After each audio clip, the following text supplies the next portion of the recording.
Okay, this is the engine bay inspection video portion of the 2013 Subaru Forester Spokane Preinspection video. Right away, I'm hearing some noise in the driver's side cylinder head. It sounds top end that shouldn't be there. You don't hear it in the left side. This is not a gasoline direct injected engine, so we shouldn't be hearing that sound, that kind of noise. I believe that to be the sound of maybe a valve slap or some excessive play in a camshaft lobe or some excessive wear that is striking the valve, or that the lash is severely out on this cylinder head. Oftentimes that's due to oil starvation. That happens as a result the engines run low on oil, whether by leaks or by a previous owner. And the first place that starves of oil is the place that's the farthest away from the oil pump. And in this case, that's the cylinder head over here. So, but right away I do hear that noise there. Otherwise, no observable rodent damage. There's no observable collision damage. The timing cover gasket has been replaced. That's a very typical maintenance interval for this vehicle of this age. So that's an arrested leak. There is what appears to be a wiring repair that was done down kind of far below. I could not tell you exactly what wire is kind of taped off right there. It looks to be like some wiring for maybe that is an oil pressure sensor, or part of the cam phaser. That electrical tape right there is typically not stock. There's missing conduit there. There should be a piece of conduit running that whole length there. No other rust, oxidation in the engine bay, no signs of abuse. Largely the engine bay is clean and clear, with the exception of that noise and that wiring repair modification.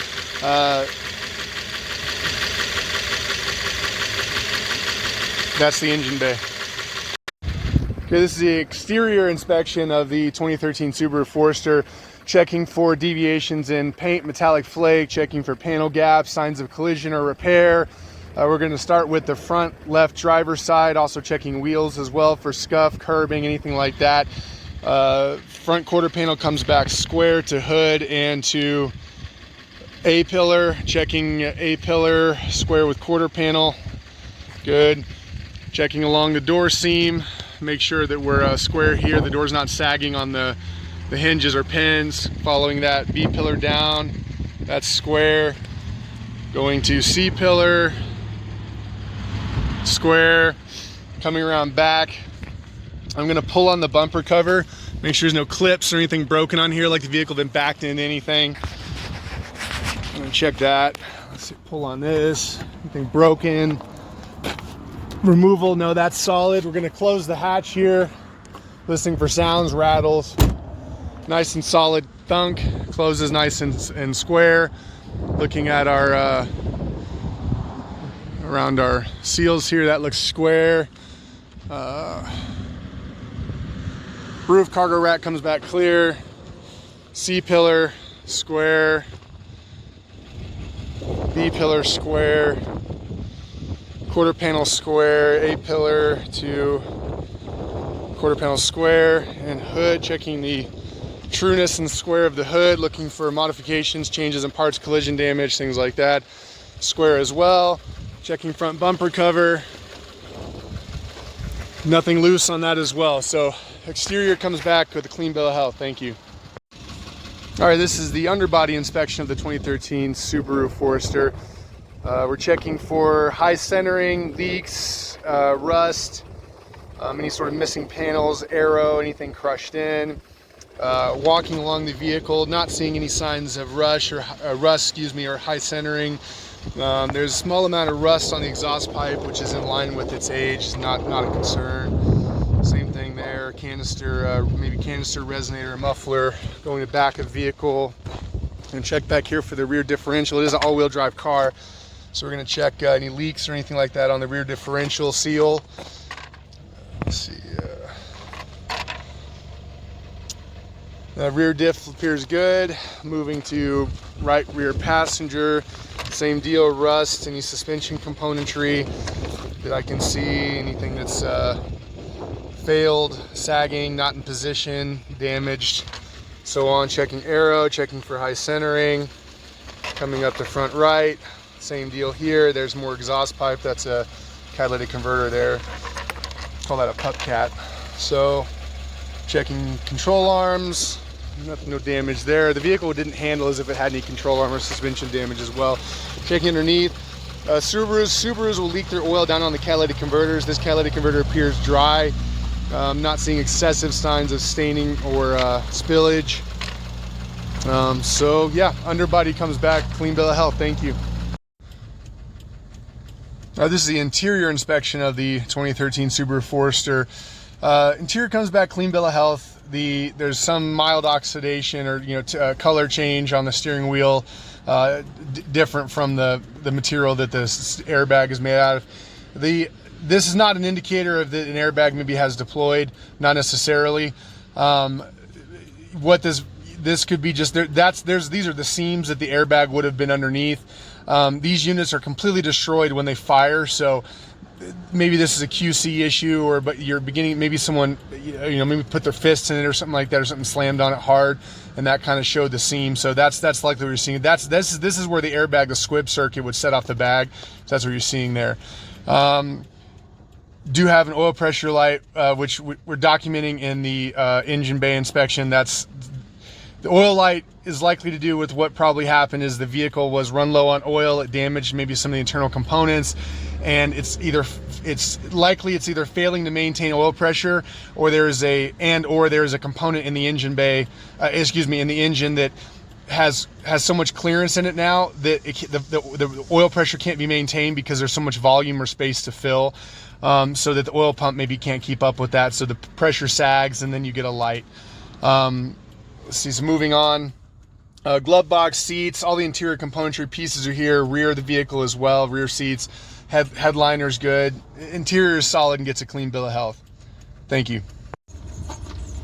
All right, this is the trunk inspection of the 2013 Subaru Forester. Right away, it's complete. It's clean, clear. Everything is here. We're going to pull up the foam. Take a look in here. There's the emergency roadside kit. It's complete. I don't see any signs of rodent infestation, chewing, damage to any componentry, water leaks or anything like that, anything serious. There's dust back here, pretty common for being in the inland Northwest. Just kind of dust gets everywhere, especially up on the plains maybe. So sometimes these cars have a rubber liner back here, sometimes not. It's a nice feature to see, but there's no damage to this upper panel right here. And your privacy curtain, privacy screen works perfectly fine. So trunk comes back with a clean bill of health. Thank you. So I am pleased to report that there is no stored codes in the computer here. Passes, no faults, nothing pending. I'll just pick one, for instance. Let's just go into the engine control, and that would be the most critical one. So let's just see if we've got anything stored. Yeah, no fault codes are detected. So we have road tested this car, nothing has come back. Now typically you would have to go through a few drive cycles. The vehicle, if you had a misfire, that would typically pop right away. If you have a catalytic converter code, the process for that is typically operating the vehicle between 15 minutes to an hour at 60 miles an hour at 3,000 RPMs for an extended, maybe multiple times. We call those drive cycles. But typically Subarus are pretty aggressive at setting those codes, and the mileage is low enough. Typically catalytic converters on these vehicles don't tend to fail until about 150,000 miles or so, maybe 180. So no cause for concern there. That's making me believe that maybe these codes were cleared out by the previous owner or anything like that. Changing the battery on these vehicles will also clear codes. So if you had a failed battery, that's really no fault of the repair. It will just clear codes because of that. So, but in any case, there's no current or pending codes in the system, so the computer code scan comes back clear. Thank you. All right, this is the conclusions video for the 2013 Subaru Forester. Right away, we want to discuss the observation of the engine noise and the low oil pressure light. that is a significant repair. The cylinder head, I believe the noise to be, like I mentioned in the other video, noise in the cylinder head on the driver's side. Cylinder head would need to come off. It's a major repair for the engine. It's not the worst one, but it's a major repair. Typically the quote for that could be, I'm gonna ballpark as little as maybe 3,000, as much as maybe 5,000. It really depends on where you go. That would be a call around, get some quotes on that. Otherwise, all the other systems came back clear. The body is straight, the car drives and tracks straight, the interior gets a clean bill of health. It's got low mileage and it shifts well, but the engine noise and the oil pressure light are a significant mechanical issue that would need to be addressed. Thank you.